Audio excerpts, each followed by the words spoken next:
with Rossmönster, and today I want to show you around our latest Sprinter 170. Before we step inside, I'll talk about a few exterior highlights of this vehicle. First things first, we have a Sprinter 2500 4x4 rip kit. We have Nerf bars down each side, and those are going to have tread on them, so you have a nice step up to get into the vehicle. We have bug screens at the sliding door. Those are going to be from VanEssentials. And then we have a Fiamma awning up top. Let's check out the rear.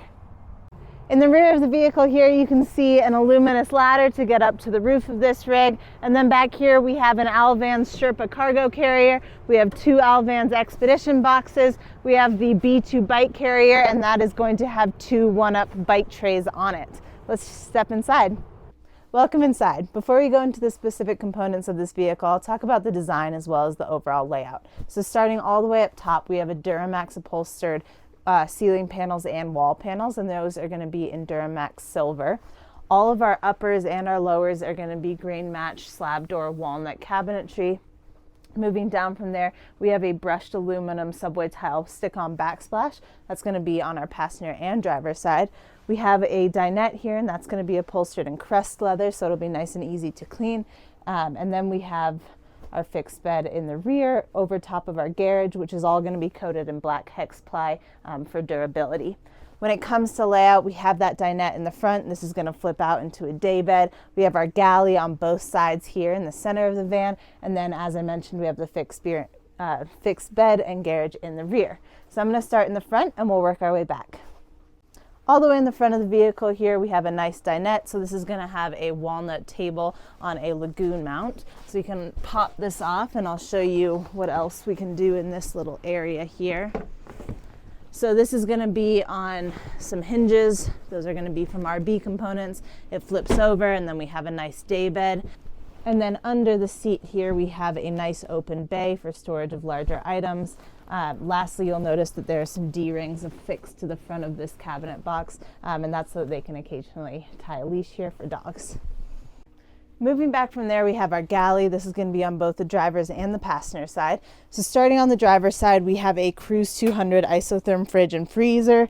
So the nice thing about this one is that it's a little bit bigger than what we're typically putting in vehicles, and it has a door that is separate for our fridge and our freezer, so you can take much more frozen items out on the road. You can have some ice cream sundaes while out there. Moving forward from there, we have a single burner True Induction cooktop, and beneath that cooktop we have a nice roomy drawer bank. Top one's going to be smaller. They get larger as we work down. Those are going to be on our V-latches to ensure that they stay closed while in transit. And then above this we have some uppers, and those are going to be on gas struts for assisted opening and closing.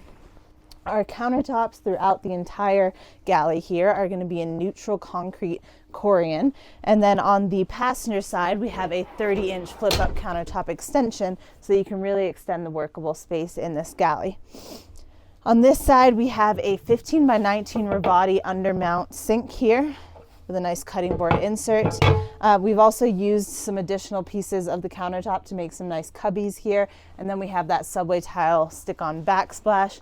Underneath our sink, we have a removable 7-gallon gray water tank. And then we have a secondary set of drawers here, again, getting larger as we move down. To close out this area, we'll move on to the bathroom. So we have a Dometic SanniPotti cassette toilet here. That's going to be on a 500-pound locking slide. The great thing about these is that they are portable, so if you need to use them in here, you can, but you can also take them out and find a great spot at your campsite. All the way in the rear of the vehicle, we have our fixed bed. So this is going to be sleeping lengthwise in the vehicle. This is 75 inches long. On both sides of the bed, you'll see that we have half slide windows when it comes to ventilation, so you can get a nice cross breeze in here. We have a max air fan directly over this bed. We also have one over the living area here. We have C.R. Lawrence T-vent window on the passenger side, and then one more half slide window over here on the driver's side.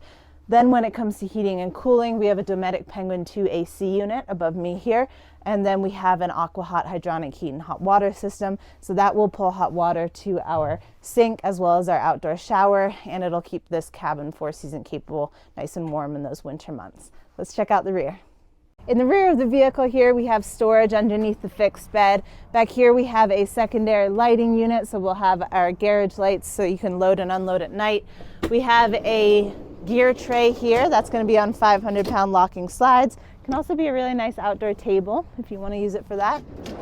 Additionally, back here, we have our outdoor shower hookup, as well as our plumbing and our power systems. So over here in our plumbing cabinet, we have a 40-gallon freshwater tank, and this is also going to be where we store our AquaHot hydronic heat and hot water system. And then if we move over to the driver's side, we have 400 amp hours of lithium battery bank, we have a 3,000 watt inverter, and then we have 200 watts of solar coming in through the top.